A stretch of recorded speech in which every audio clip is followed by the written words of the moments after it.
mwese nshuti zacu mukurikira ibiganiro byo kuri Cagufi Mission tubahaye ikaze mwese. Turabasuhuje rero aho muherereye mu mpande zitandukanye z'isi mukurikira ibiganiro byacu byo kuri Cagufi Mission. Uyu munsi rero tuje mu kiganiro kitwa ibimera mu buvuzi bw'Imana, aho tugiye kuganira ku bijyanye n'inzoka zo mu nda. Turababwira amwe mu mwoko y'inzoka zo mu nda n'icyo wakora kugira ngo uzivurishe ukoresheje ibimera Imana yaremye, nkuko ikiganiro cyacu cyitwa ngo ibimera mu buvuzi bw'Imana gitambuka kuri Cagufi Mission nama. Ndagira ngo rero nkwifurize kugira ibihe byiza rero, wegere hafi turi agatebe kawe, wegere hafi kugira ngo ubashe gukurikira cyane ibijyanye n'izi nzoka, kandi ndazi ko hari abantu benshi cyane zagiye zigiraho ingaruka cyane mu babo, ugasanga bafite ibibazo bikomeye. Ni byiza ko rero ugeze kuri channel bwa mbere ukora handitse subscribe kugira ngo bane natwe, ndazi ko uri umunyabwenge, uri umuhanga, ntabwo rero watambuka udakoze handitse subscribe. Ikindi kandi usanzwe ubana natwe kuri channel warakoze aho ngo handitse subscribe, ni byiza ko ukora share na comment. Muri comment ukenda gutukana, share na ukohereza abandi kugira ngo nabo babashe kumenya aya mahirwe turimo dutanga, cyangwa se aya mahirwe Imana yaduhaye.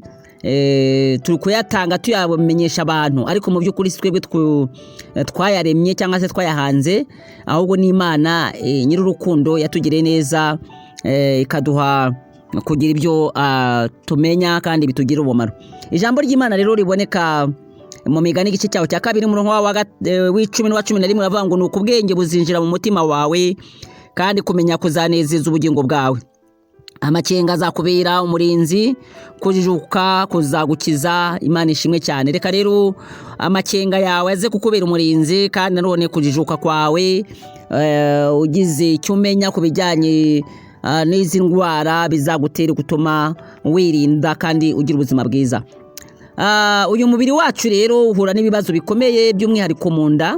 Ngiye kuvuga ku nzoka zikunda kuboneka mu nda zacu. Ziri mu bwoko butatu bw'inzoka, harimo Ascaris, Oxalis na Tenia. Izi nzoka rero ni mbi cyane, naho nubwo amibe nayo izirusha cyane, ariko turagira ngo tuziganireho, tumenye ngo ese mu by'ukuri izi nzoka ko zibogamiye umuntu byagenda gute kugira ngo abashe kuzivuza, ariko rimwe na rimwe akoresheje ibimera Imana yaduhaye, bimwe twababwiye ngo ibimera mu buvuzi bw'Imana. Wakoresha ute, wabigenza ute? Ndagira ngo rero ubane natwe nyine, hanyuma tumenye uburyo wakwitwara n'uburyo wakwirinda. Ibyo rero bibashe gutuma ubuzima bwawe aba ari ubuzima buzira umuze, aba ari ubuzima mu by'ukuri budafite ibibazo bikomeye cyane. Harya usanga umuntu yarazingamye, akenshi hari igihe umuntu aba atazi n'icyatumye azingama cyangwa se n'ibibazo agenda ahura nabyo. Ariko rero ni byiza ko ukomeza kubana natwe, noneho tukakubwira uko wakwirinda.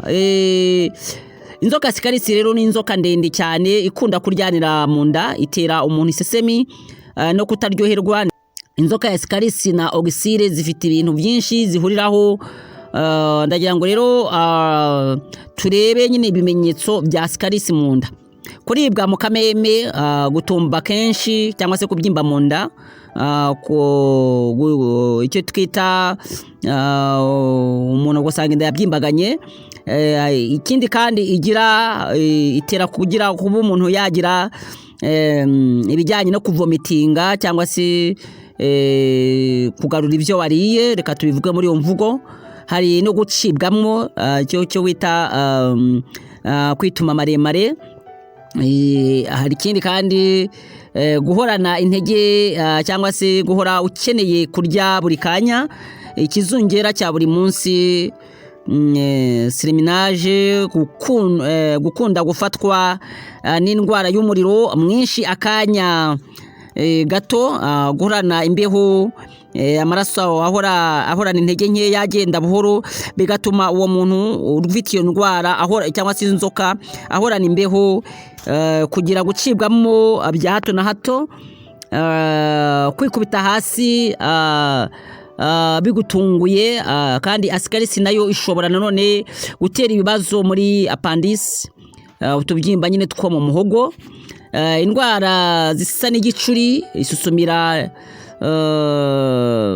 ridahoraho ariko ukasanga umuntu ari gususumira, ari guhinda umushyitsi, ari kujugumira, gutaha ubwenge n'ibitekerezo, kugwa ikinya cyangwa se kwikinya, kumva ikinya cyagufashe kimwe ku mubiri, icyo bita paralyze cyangwa se paralyze, kuribwa mu kibuno no kuvyiringira mu mazuru, urujijo mu ntekerezo n'ibitekerezo bike, kugira ubwoba bwinshi nijoro, gukunda gukangarana cyangwa se ukumva umuntu ari kwikanga ubusa, indwara y'ubuhumyi no kureba ibintu igice, gupfa amatwi no kutumva neza, inkorora yakaye yindi idacika, ukumva umuntu akorera hejuru vuba, hamwe n'ibindi byinshi tutavuze haruguru. Bishobora rero gutuma nanone iyi ndwara ishobora gutuma amara afunguka nyuma akaziba, ndetse gufungira indurwe ijya mu gifu, umuntu agahinduka umuhondo, ibibyimba byo mu mwijima no kuribwa n'imitsi yo mu mwijima, impindura n'ibindi. Ascaris rero ishobora no kuyobera mu bwonko kandi bigira ingaruka mbi cyane, kuko ubwo burwayi cyangwa se umurwayi aba agomba kubagwa, kandi inaha iwacu murazi ko bitoroshye kuba washobora kubagwa izi ndwara zo mu bwonko. Ndagira ngo rero nkubwire ko tukiri muri biganiro byacu, ndagira ngo noneho tubashe kuganira ku byo Cya Bugufi Mission ibageza. Cya Bugufi Mission rero ibagezaho ibiganiro bitandukanye, ibiganiro by'ijambo ry'Imana, aho tubageza amasengesho yo kubohora, ndetse tukabagezaho n'ijambo ry'Imana, ndetse tujyana ikiganiro kitwa Twige Bibiliya, aho twiga kuri bimwe mu bitabo bigize Bibiliya, ukabasha kubimenya, ukamenya amakuru yabyo, ndetse ukagira n'ibyo ubasha gusobanukirwa mu bijyanye n'ijambo ry'Imana, bikagufasha gukomera mu buryo bwo kwizera. Aya masengesho yo nayo kuwa gatandatu niyo tutatambutsa, nayo agufasha gukomera no kwizera, kandi abantu benshi cyane bagiye batabarwa. Dufite ubuhamya bwinshi bitandukanye bw'abantu benshi cyane bagiye batabarirwa muri amasengesho. Ikindi kuri Cya Bugufi Mission tugira amakuru atandukanye y'amadini n'amatorero, ndetse ahuriye naho afite naho ahuriye mu myizerere cyangwa se n'ubukristo. Ubwo rero kuri Cya Bugufi Mission amakuru aratambuka. Tugira ikiganiro kitwa Sobanukirwa, aho ubasha gusobanukirwa n'ibintu bitandukanye. Ikindi kandi tugira n'ikiganiro kitwa Ibimera mu buvuzi bw'Imana, nacyo turimo. Muri Cya Bugufi Mission nanone tugira na gahunda yo kwamamariza abantu ibikorwa byabo. Reka rero n'ubundi dukomeze tureba ibijyanye n'uburyo wakoresha kugira ngo ubashe kwivura. Mu byo rero ushobora gukoresha harimo tungurusumu uduhege 3, ukakoresha n'igitunguru kimwe, cyangwa se icyo bita onyo, ukabikatagurana na karoti 2, ukabitekana neza. Mu by'ukuri rero nta kundi ko kubiteka kundi, ntabwo ari kubishyira ku ziko kumwe abantu bateka, ahubwo nuko urakata nyine iki gitunguru, ndetse ugakoresha na tungurusumu uduheke 3, ugashyiramo na karoti, ugashyiramo indimu. Urumva ko ibigiye mu mwanya wa vinegere, ya ndimu isa nkaho ibitetse bigashya nyine bigahishwa na wa mwuka w'indimu, nkuko vinegere nayo isa nk'ibitetse bigasa nkaho byoroshye. Ntabwo ari kubishyira ku ziko. Hanyuma ukabikora mu buryo bwa salade. Iyo tuvuze salade abenshi babasha kuyumva. Hanyuma ukabirya nk'igaburo ry'amanywa, ukabishyira nyine, ukabirya mbere yuko mu by'ukuri ubasha gushyiraho ibindi biryo mu kanwa. Ikindi kandi ushobora no gukoresha n'amavuta y'ikibonobono, nayo ashobora kugufasha. Ushobora gukoresha n'ikintu kitwa umugombe. Umugombe nawo uko bigenza ni ugusekura imikamato 2 y'amababi mashyashya y'umugombe, uyinike muri litiro 1 y'amazi ashyushye, unywa ikirahuri kimwe buri inshuro 3 mu minsi 7. Ni kuvuga ngo ni ikirahure kimwe inshuro 3 mu minsi 7 ndumva ko ubasha kubyumva. Hari rero n'umutobe w'igikakarubamba nawo ukawunywa. Umaze kunywa ugomba no gukoresha n'inzuzi z'ibihaza. Hari ikindi nanone ushobora gukoresha igishihe cy'ikigabo.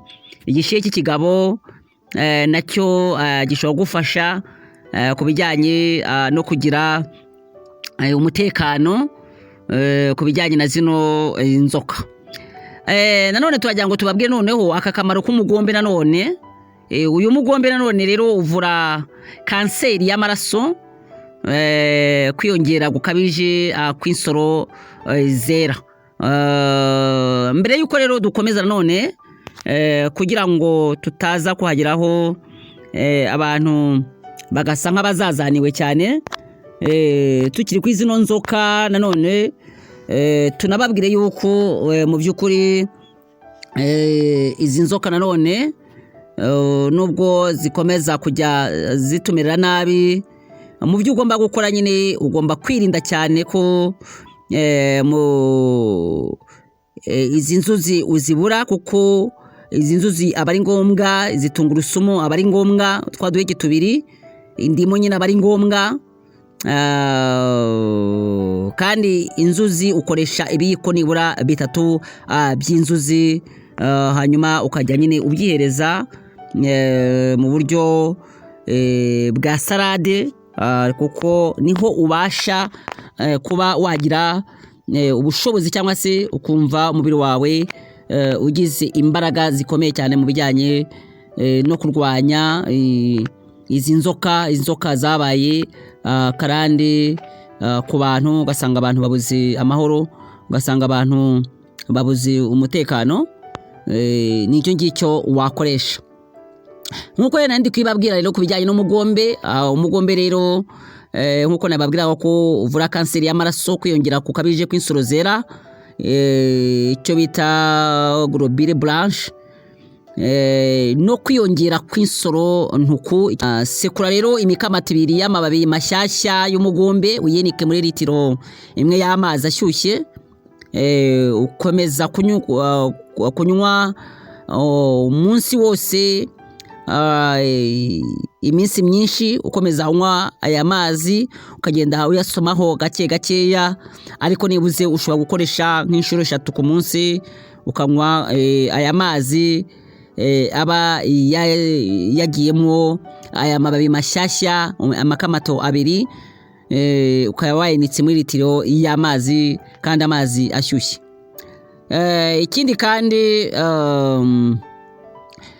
iseru icyo bita rougeole, wagiza umwana rero amazi yenitsemo amababi mashya y'umugombe, kandi ukamwina mu kibuno 1 ku munsi. Umugombe none ushobora gutuma kugabanya ubwaguke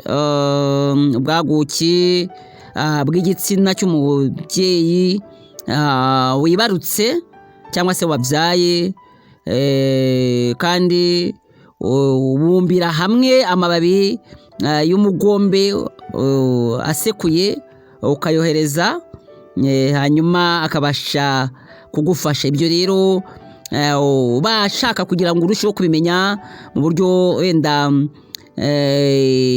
bukurere cyangwa se kugufasha, urashobora kutwandikira muri comment cyangwa se ukaduhamagara kuri nomero akamenyetso ko guteranya 250 88 82 77 48. Gusohoka kumura, ibibyimba byo mu mura nabyo bibaho. Ugomba gusekura umukamato w'amababi y'ikizimyamuriro, icyo bita Generas candes, n'umukamato w'umugombe, icyo bita umunyu ragisaka cyangwa se umuhe. Utekana iyo miti na litiro 2 z'amazi, unywa ikirahuri kimwe buri nshuro 3 ku munsi, iminsi 10 mu kwezi, kugeza igihe uzakirira.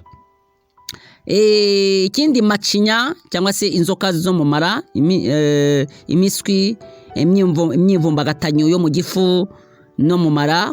Usekura imikamati 2 y'amababi ukayateka muri litiro y'amazi, ukanywa ikirahuri kimwe buri munsi inshuro 3 mu minsi 7. Indwara kandi ushobora gufasha no mu ndwara z'uruhu, wogesha aharwaye umugombe watekanye n'amazi naho ukabasha gukira. Nshuti zacu rero mwamuri kumwe natwe, twababwira yuko Imana ari nziza cyane, yatanze uburyo bwiza, itanga imiti itandukanye biciye nyine mu bimera byayo, ibimera yashyizeho kugira ngo bibashe kudufasha, bibashe kutugirira neza, umuntu akabasha kuba yagira ubuzima bwiza. Ikindi kandi nanone mu bijyanye n'inzoka, ushobora gukoresha nyine indimu, nanone tungurusumu nkuko twabibabwiye, n'amababi y'ipapayi bishobora kuvura inzoka z'ubwoko bwinshi. Icyo wabukoresha rero, nanone ufata tungurusumu, uteke iteke ryose rya tungurusumu, uyisekure, ufate n'amababi y'ipapayi uyasekure, kandi ushyiremo n'amazi ashyushye, ufate indimu imwe nini, usekurane n'ibishishwa byayo n'imbuto byose, ubishyire mu amazi ashyushye na tungurusumu nyine ubishyiremo, hanyuma upfundikire ukarindira iminota 5, hanyuma ukajya ufata ushyira mu gice cya litiro, igice cya litiro cyangwa se ugafata nka litiro yose nyine, ukajya unywa agatasi mu gitondo, akandi ukakanywa nijoro, ukabikora nibuze iminsi 7. Mu by'ukuri inzoka nazo zirakira, zigashyirwaho iherezo. Ndagira ngo rero ngushimire inshuti yacu wakomeje kubana natwe, nkwifuriza kugira ibihe byiza, kandi none dusaba Imana kugira ngo urusheho gukira, umwuka wera w'Imana agende agukoreho, ikiganza cy'Imana kigukoreho, kandi ntuze gusuzugura ino miti cyangwa se ngo itekerezo ukundi. Nanone nkuko nakubwiye, utabashije kubimenya cyangwa se kwa wibagiwe, ni byiza ko wasubira mu kiganiro ukabyumva ibyo utabasha kumva neza cyangwa gusobanukirwa neza, ukaduhamagara cyangwa se ukatwandikira muri comment nkuko tuba twagiye tuyikubwira. Imana ikubohore kandi igukize. Reka rero ngushimire cyane, ugire mahoro y'Imana. Turi kumwe mu biganiro byacu by'ubutaha, Imana ibishatse.